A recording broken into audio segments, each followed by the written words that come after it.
राधे राधे भक्त जनों, अब आप सुने शनि व्रत कथा। तेराता योग में एक बार बारिश के अभाव से अकाल पड़ा। तब कौशिक मुनि परिवार के लालन पालन के लिए अपना गृह स्थान छोड़कर अनायत्रा जाने के लिए अपनी पत्नी और पुत्र के साथ चल दिया। फिर भी परिवार का भरण पोषण कठिन होने पर दुखी होकर उन्होंने अपने एक पुत्र को बीच राह में ही छोड़ दिया। वो बालक भूखे प्यास से रोने लगा। तभी उसने कुछ ही दूर पर एक पीपल का वृक्ष और जल का कुंड देखा। उसने भूख शांत करने के लिए पीपल के पत्तों को खाया और कुंड का जल पीकर अपनी प्यास बुझाई। वो बालक प्रतिदिन इसी तरह पत्ते और पानी पीकर वो तपस्या करे समय गुजारने लगा। तभी एक दिन वहाँ देव ऋषि नारद पहुँचे। बालक ने उनको नमन किया। नारद मुनि विपरीत दशा में बालक की विनम्रता देख कर वो खुश हुआ। उन्होंने तुरंत बालक का यथाचित संस्कार कर वेदों की शिक्षा दी। उन्होंने ओम नमो भगवते वासुदेवा की मंत्र दीक्षा भी दी।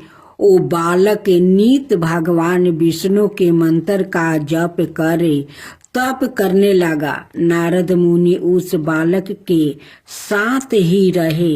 बालक की तपस्या से भगवान विष्णु प्रसन्न हुए।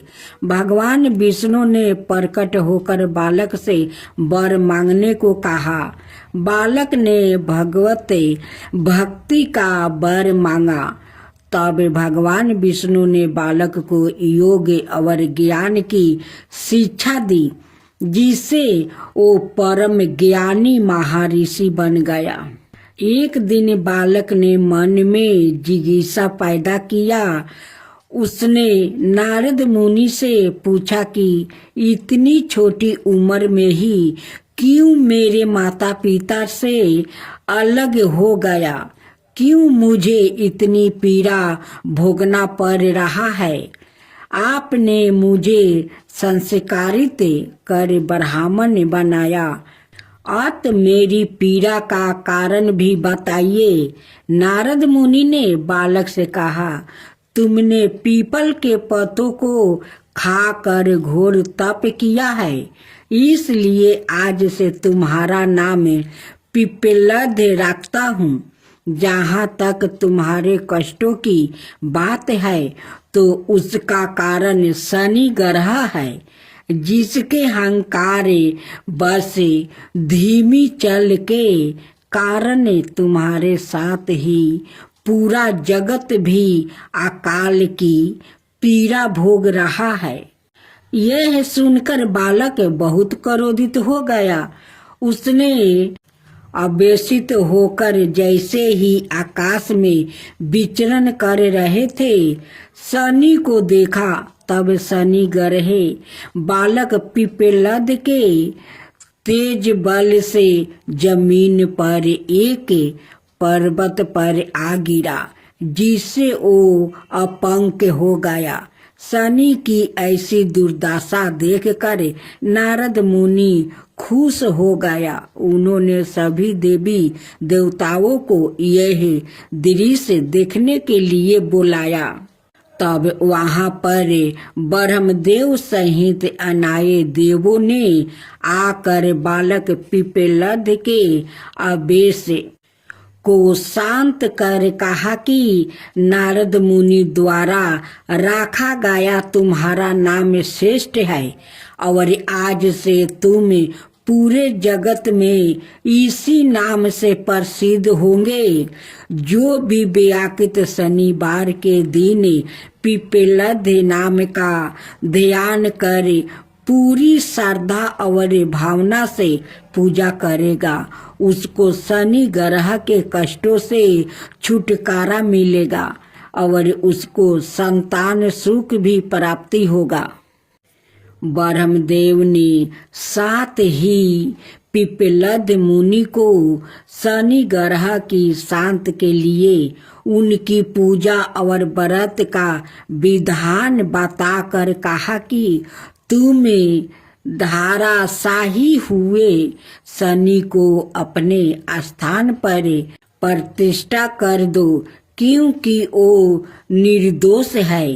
पिप्पलद मुनि ने भी ब्रह्मदेव के आदेश का पालन किया और उनसे शनिचर व्रत विधि जानकर जगत को शनि ग्रह की शांति का मार्ग बताया। इसलिए शनि ग्रह की शांति के लिए शनिवार के दिन पीपल के वृक्ष के साथ ही शनि देव के पूजन की परंपरा है। अब सुने शनि व्रत कथा। एक समय की बात है, स्वर्ग लोक में सबसे बड़ा कवन के प्रश्न पर नवग्रहों में वाद विवाद हो गया। विवाद इतना बढ़ा कि परस्पर भयंकर युद्ध की स्थिति बन गई। निर्णय के लिए सभी देवता देवराज इंद्र के पास पहुँचे और बोले, हे देवराज, आपको निर्णय करना होगा कि हम में से सबसे बड़ा कौन है। देवताओं का प्रश्न सुनकर देवराज इंद्र उलझन में पड़ गया। इंद्र बोले, मैं इस प्रश्न का उत्तर देने में असमर्थ हूँ। हम सभी पृथ्वी लोक में उज्जैनी नगरी में राजा विक्रमादित्य के पास चलते हैं। देवराज इंद्र सहित सभी ग्रह देवता उज्जैनी नगरी पहुँचे। महल में पहुंचकर जब देवताओं ने उनसे अपना प्रश्न पूछा तो राजा विक्रमादित्य भी कुछ देर के लिए परेशान हो उठे, क्योंकि सभी देवता अपनी अपनी शक्तियों के कारण महान है। किसी को भी छोटा या बड़ा कह देने से उनके क्रोध के प्रकोप से भयंकर हानि पहुंच सकती है। अचानक राजा विक्रमादित्य को एक उपाय सूझा और उन्होंने विभिन्न धातुओं स्वर्ण, रजत, चांदी, कांसा, तांबा, शीशा, रंगा, जस्ता, अब्रक, लोहे के 9 आसन बनवाया। धातुओं के गुणों के अनुसार सभी आसनों को एक दूसरे के पीछे रखवा कर उन्होंने देवताओं को अपने अपने सिंहासन पर बैठने को कहा। देवताओं के बैठने के बाद राजा विक्रमादित्य ने कहा, आपका निर्णय तो सवाय हो गया। जो सबसे पहले सिंहासन पर विराजमान है वही सबसे बड़ा है। राजा विक्रमादित्य के निर्णय को सुनकर शनि देवता ने सबसे पीछे आसन पर बैठने के कारण अपने को छोटा जानकर क्रोधित होकर कहा, राजा विक्रमादित्य, तुमने मुझे सबसे पीछे बैठाकर मेरा अपमान किया है। तुम मेरी शक्तियों से पराजित नहीं हो। मैं तुम्हारा सर्वनाश कर दूंगा। शनि ने कहा, सूर्य एक राशि पर है, 1 महीने, चंद्रमा 2.25 दिन है, मंगल 1.5 महीने, बुध और शुक्र 1 महीने, बृहस्पति 13 महीने रहते हैं। लेकिन मैं किसी राशि पर 7.5 बरस 7.5 तक रहता हूँ। बड़े बड़े देवताओं को मैंने अपने प्रकोप से पीड़ित किया है। राम को 7.5 के कारण ही वन में जाकर रहना पड़ा और रावण को 7.5 के कारण ही युद्ध में मृत्यु का शिकार बनना पड़ा। राजा, अब तू भी मेरे प्रकोप से नहीं बच सकेगा। इसके बाद अन्य ग्रहों के देवता तो प्रसन्नता के साथ चले गए, परंतु शनि देव बड़े क्रोध के साथ वहां से विदा हुआ। राजा विक्रमादित्य पहले की तरह ही अन्याय करते रहे। उनके राज्य में सभी स्त्री पुरुष बहुत आनंद से जीवन यापन कर रहा था। कुछ दिन ऐसा ही बीत गया। उधर शनि देवता अपने अपमान को भूला नहीं था। विक्रमादित्य से बदला लेने के लिए एक दिन शनि देव ने घोड़े के व्यापारी का रूप धारण किया और बहुत से घोड़ा के साथ उज्जैनी नगरी पहुँचे। राजा विक्रमादित्य ने राज्य में किसी घोड़े के व्यापारी के आने का समाचार सुना तो अपने अश्वपाल को कुछ घोड़े खरीदने के लिए भेजा। घोड़े बहुत कीमती थे। अश्वपाल ने जब वापस लौट कर इस संबंध में बताया तो राजा विक्रमादित्य ने सवाए आकर एक सुंदर और शक्तिशाली घोड़े को पसंद किया। घोड़े की चाल देखने के लिए राजा उस घोड़े पर सवार हुआ तो वो घोड़ा बिजली की गति से दौड़ पड़ा। तेजी से दौड़ता घोड़ा राजा को दूर एक जंगल में ले गया और फिर राजा को वहां गिराकर जंगल में कहीं गायब हो गया। राजा अपने नगर को लौटने के लिए जंगल में भटकने लगा, लेकिन उन्हें लौटने का कोई रास्ता नहीं मिला। राजा को भूख प्यास लग आई। बहुत घूमने पर उसे एक चरवाहा मिला। राजा ने उसे पानी मांगा। पानी पीकर राजा ने उस चरवाहा को अपनी अंगूठी दे दिया। फिर उससे रास्ता पूछकर वहां जंगल से निकल कर पास के नगर में पहुंचा। राजा ने एक सेठ की दुकान पर बैठकर कुछ देर आराम किया। उस सेठ ने राजा से बातचीत की तो राजा ने उसे बताया कि मैं उज्जैनी नगरी से आया हूँ। राजा के कुछ देर दुकान पर बैठने से सेठ जी की बहुत बिक्री हुई। सेठ ने राजा को बहुत भगवान समझा और खुश होकर उसे अपने घर भोजन के लिए ले गया। सेठ के घर में सोने का एक हार खूंटी पर लटका हुआ था। राजा को उस कमरे में छोड़कर सेठ कुछ देर के लिए वो बाहर गया। तभी एक आश्चर्यजनक घटना घटी। राजा के देखते देखते सोने के उस हार को खूंटी निगल गई। सेठ ने कमरे में लौट कर हार को गायब देखा तो चोरी का संदेह राजा पर ही किया, क्योंकि उस कमरे में राजा ही अकेला बैठा था। सेठ ने अपने नौकरों से कहा कि इस परदेशी को रस्सियों से बांधकर नगर के राजा के पास ले चलो। राजा ने विक्रमादित्य से हार के बारे में पूछा तो उसने बताया कि उसके देखते देखते ही खूंटी ने हार को निगल लिया था। इस पर राजा ने क्रोध होकर चोरी करने के अपराध में विक्रमादित्य के हाथ पांव कटवाने का आदेश दे दिया। राजा विक्रमादित्य के हाथ पांव कटवा कर उसे नगर की सड़क पर छोड़ दिया गया।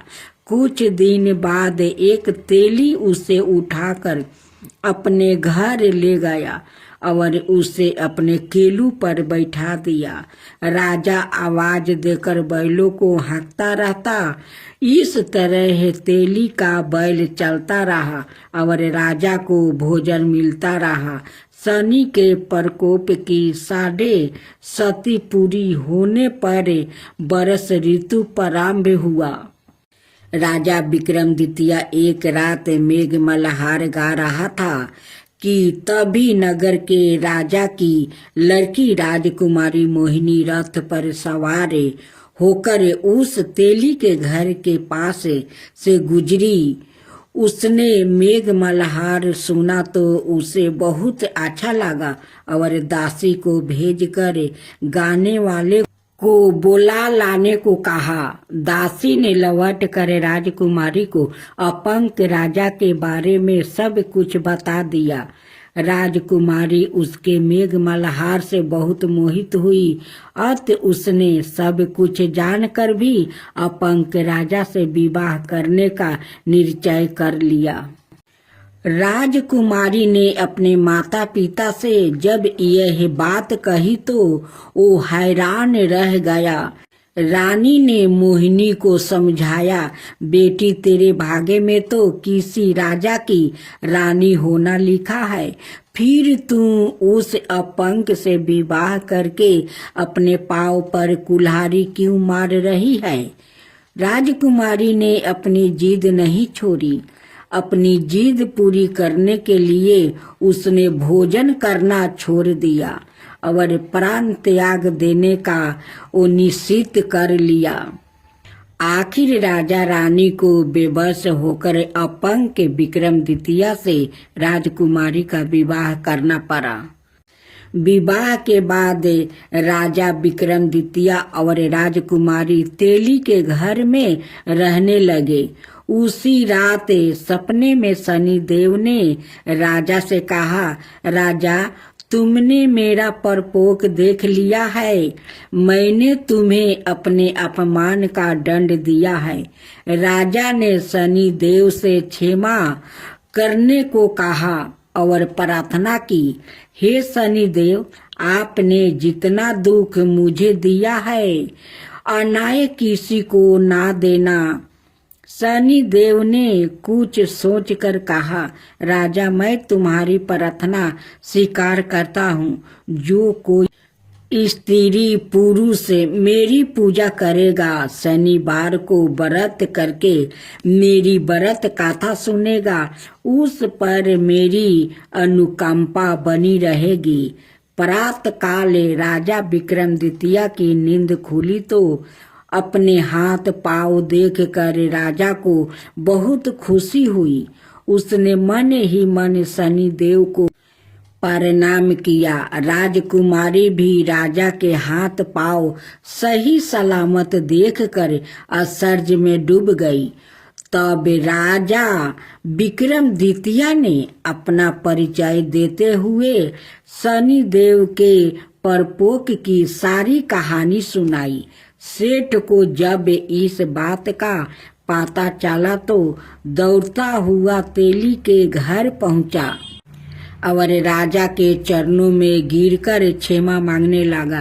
राजा ने उसे क्षमा कर दिया, क्योंकि यह सब तो शनिदेव के प्रकोप के कारण हुआ था। सेठ राजा को अपने घर ले गया और उसे भोजन करवाया। भोजन करते समय वहां एक आश्चर्यजनक घटना घटी। सबके देखते देखते उस खूंटी ने हार उगील दिया। सेठ जी ने अपनी बेटी का विवाह भी राजा के साथ कर दिया और बहुत से स्वर्ण आभूषण धन आदि देकर राजा को विदा किया। राजा विक्रम द्वितीय राजकुमारी मोहिनी और सेठ की बेटी के साथ उज्जैनी पहुँचे तो नगर वासियों ने हर्ष से उनका स्वागत किया। अगले दिन राजा विक्रम द्वितीय ने पूरे राज्य में घोषणा करवाई कि शनि देव सब देवों से सर्वश्रेष्ठ है। प्रत्येक स्त्री पुरुष शनिवार को उनका व्रत करो और व्रत कथा अवश्य सुनो। राजा विक्रम द्वितीय की घोषणा से शनि देव बहुत प्रसन्न हुए। शनिवार का व्रत करने और व्रत कथा सुनने के कारण सभी लोग की मनोकामना शनिदेव की अनुकंपा से पूरी होने लगी। सभी लोग आनंद पूर्वक रहने लगा। भक्तजनों, अब हम लोग आरती सुनते हैं। जय जय शनि देवा, साम्यंग विक्रमी दृष्टि चतुर्भुजधारी, नीलंबर धारण नाथ गजा की असवारी। जय जय श्री शनिदेव, विकट मुटुक शिशिराजित दीपत है लीलारी। भक्तन की माला गले शोभित बिहारी। जय जय श्री शनिदेव। मोद